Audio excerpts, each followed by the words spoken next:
Hey everybody, it is Scott the Steehnroller Steen with winnersandwhiners.com coming to you with the one and only Steehnroller free play of the day. As always, if you're having a little fun digging what we're doing, we'd appreciate it if you give us the thumbs up. Give everybody a chance to do it here right at the beginning. Hover over that thumb. I'll count you down. Get ready to smash. Here we go. 3, 2, 1. Clickety-click. Clickety-click. All right. Thanks very much, guys. If you haven't subscribed already, we'd appreciate it if you to consider making the commitment, subscribing to our YouTube channel. Get notified each and every time we put up brand new content. Of course, if you're looking for information on the game that I'm talking about here, or looking for even more information on this game or any others, stop by and check out winnersandwhiners.com, the #1 site in the world for predictive sports analysis. And as always, we want to know what you're playing today. We have some excellent handicappers that are watchers of this show and put their comments in the comment section. If you haven't done it, you should absolutely join the fun, as some of the best handicappers anywhere in the world reside in the comment section. I totally believe that. I've seen these guys in action for a long time, and there is some high quality there. So put your plays in. You get them right, we'll give you the shout out. And you get enough of them right, and you will be the capper of the day. All right, guys, quick recap of yesterday. Still don't know yet. There is about a minute 7 left. Excuse me. Oh, we're going to do it. There we go. Just updated. I turned the game off, by the way, guys. I turned it on. In the one stretch I turned it on, Memphis couldn't miss, so I turned the game off. I'm not usually superstitious like that, but when you're on a little bit of a, what do you call it, a reverse heater, you go ahead and do things like that. So it looks like we're going to get lucky here. Jazz are up 12 with 9 seconds left. Of course, Dylan Brooks made a three-pointer to take it close. We'll see what happens here, as I assume the Jazz are going to run it out, so we'll keep an eye on that. All right. In the meantime, we've got today's action as the Milwaukee Bucks and the Miami Heat get together down there in the heat of Miami. Guys, I'm taking a look at the total here of 227.5. I think that is a little too high. You know, the Heat, this is a team that relies on set pieces in their half-court game. They're 28th in pace, and they know that they have absolutely no shot if this team tries to get up and run with the Bucks. Giannis, you know the deal. He's going to get his. You try to slow him down as best you can, but Giannis, you just write him down for his 30 and move on with your day. But what they need to do is the Heat guards need to do a better job of shutting down the bench scorers of those backbenchers like Connaughton and Forbes. Connaughton and Forbes, by the way, had 37 points between them. If you think, wow, that sounds like a lot. Yeah, it is. It's 21 points more than they averaged on the season together. You got to do something about Duncan Robinson. I know you love him. I know he shoots the three, but you know what? He had 10 points in the last game, and he was minus 24 in the time that he spent on the floor.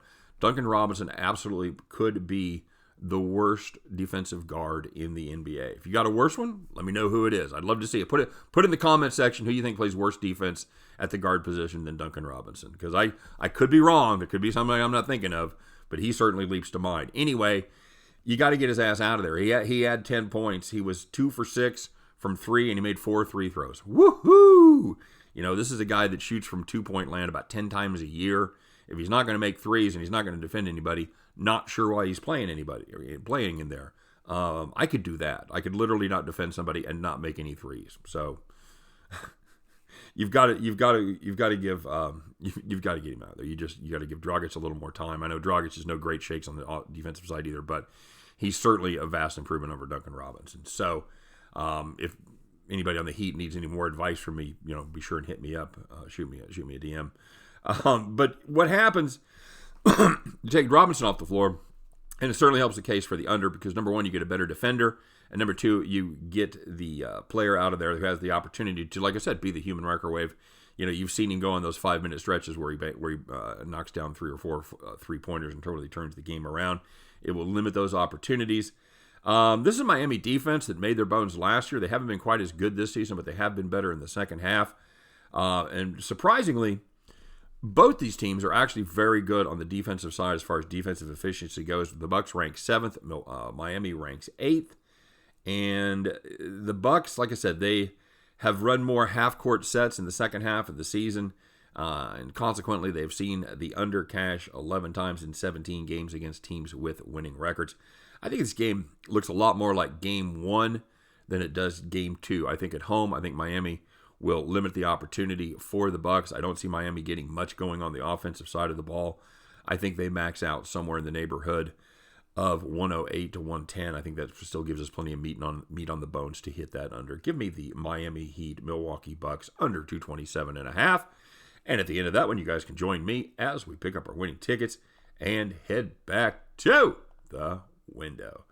All right, kids, that is a final. It is official. Whew. The Steehnroller breathes a sigh of relief as ding dong, the streak is over. Holy shit. Somebody says, I think you've lost 6 or 7 in a row. Hey, thanks for bringing that up. I hadn't realized that. All right, guys, you know how I did today. Fucking won. That's what I did. So let's see how you all did, all right? Sean O'Reilly, 1-0 plus 500. He had the Utah-Memphis over. Debbie Kunzman had, she went 2-0, had 2 plays on the Utah game. She had the over, and she also had the Jazz covering the 8. Nice job, Debbie. Chris Smith. Chris went 2-1-2, and let's see what he had. He had the Giants. Did the Giants hang on there in the 9th inning? Yes, they did. Yes, they did. So Chris goes 3-1-2. That is plus 190 in my book. Barton R. Had a very nice day. We'll come back to Barton here in just a minute. Spoiler alert. Brian Otegwe. Sorry, Brian. I probably butchered it. I'm just saying it right off the bat. Brian went 2-1 plus 90. Thomas Bowe went 2-1 plus 90. And he actually went 2-1-1. He pushed in the Giants. He had the Giants over there. And Memon Funderburg showed up today. Thanks, buddy. Buddy's House of Food. Well, we got to cipher this out for Buddy here because he had everything he had, he won on. All right, so he had the Giants on the money line. He had the Mets on the money line, which got canceled. He had the Padres, which won. He had the 76ers, which won.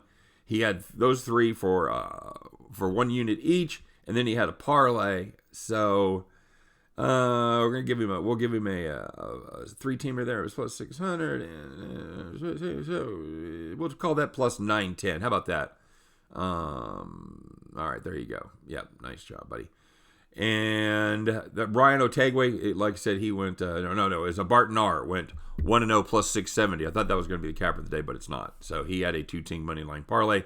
Nice job, Barton. Good hit there, sir. A lot of days you would be the capper of the day, but Buddy's House of Food kind of brought it. Doc Brown goes 3-1-1 plus 190. And Tony Carpio back on the winning side.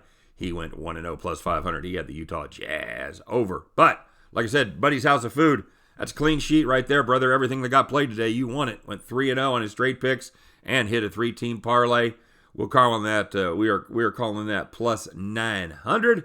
Buddy, or 110 each. Sorry, but he had 3. So 110 to win. Okay, I got you. Sorry, 110 to win 100 on each. So Buddy went 3-0 straight, 1-0 parlay plus 900. Congratulations, Buddy's House of Food.